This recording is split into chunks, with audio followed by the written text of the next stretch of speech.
भैया हम वाल्मीकि पांडे उर्फ फुदुन फरारी हरवा सबके सामने पहिलका देवी गीत लेके आ रहल बानी, जौना के नाम बा सासाराम में तारा चंडी के धाम बा।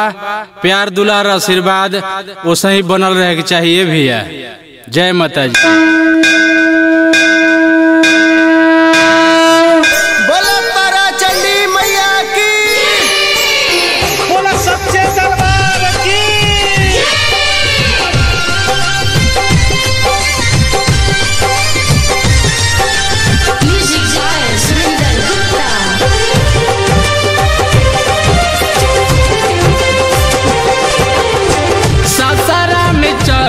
हवा तारा चंडी धाम बा, सासाराम में चली हवा तारा चंडी धाम बा।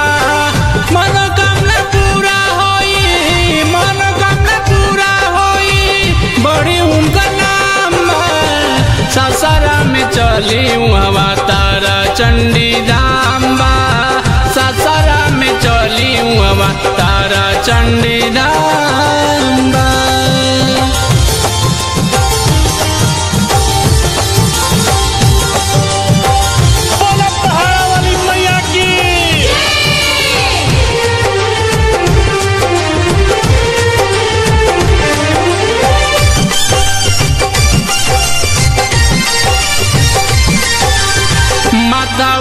मुकुट शोभे गले चंद्रहार हो, गादा शंख चक्र शोभे हाथ तलवार हो, हाथ तलवार हो। माथवा पर मुकुट शोभे गले चंद्रहार हो, गादा शंख चक्र शोभे हाथ तलवार हो।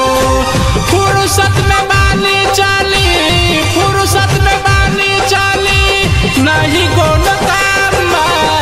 सासाराम में चली हवा तारा चंडी धाम बा, सासाराम में चली हवा तारा चंडी धाम बा।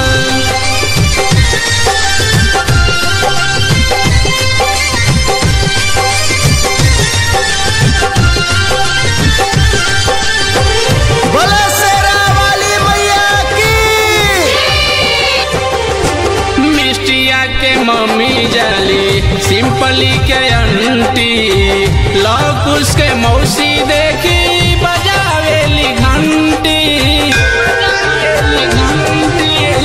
बिस्टिया के मम्मी जाली सिंपली के अंटी, लौकुश के मौसी देखी बजावेली घंटी। लाइन से खड़ा बा फुदुना, लाइन से खड़ा बा फुदुना, चाहे कतनो घाम बा। सासाराम में चली हवा तारा चंडी धाम बा, सासाराम में चली हवा तारा चंडी धाम बा। मनोकामना पूरा होई, मनोकामना पूरा होई, बड़ी उनका नाम बा।